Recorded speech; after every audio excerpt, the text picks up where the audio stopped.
na siya padamkon sa unang nga gigukod siya. Ampun yung balay dito sa... Dito ubos ilang ilwen.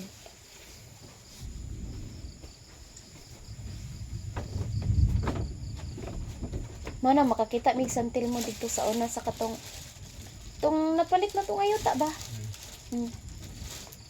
Dito na, di ba na ito lubong? O dito magsantil mo.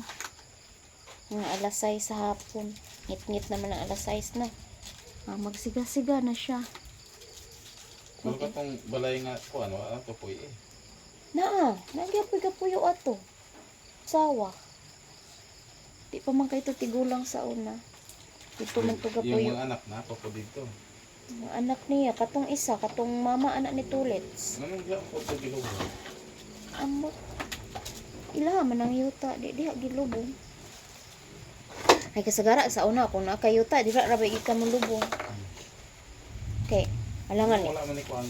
iadto pa nimo og layo. Di ba? Di na jud ka maadto og layo.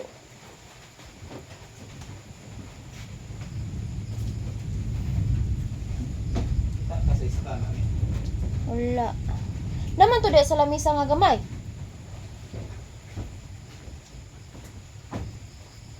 Ang isa di wa day pakapin.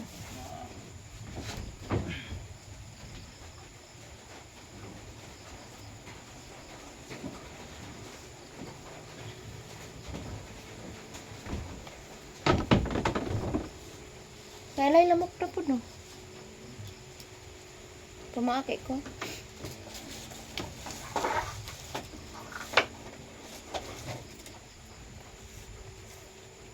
Ito na stulits. Yan ay ng bata. Oh, Ha? apo. Apo. Apo na siya sa tag-iya. Pero di talaga puyo sa una. Diya sila nagpuyo sa una. Classmate, good ni anak grade 2. Grade 2 din, hantod sa grade 6. Classmate yapon. Grade 5 o grade 6. Grade 2 din, grade 5 o grade 6. Sa una. Ha? Di na siya sulugan. Dili, hilumon man na.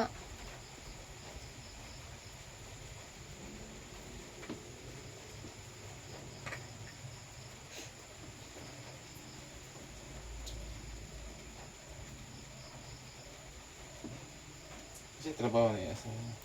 Pero naman sa tailoring. sastre.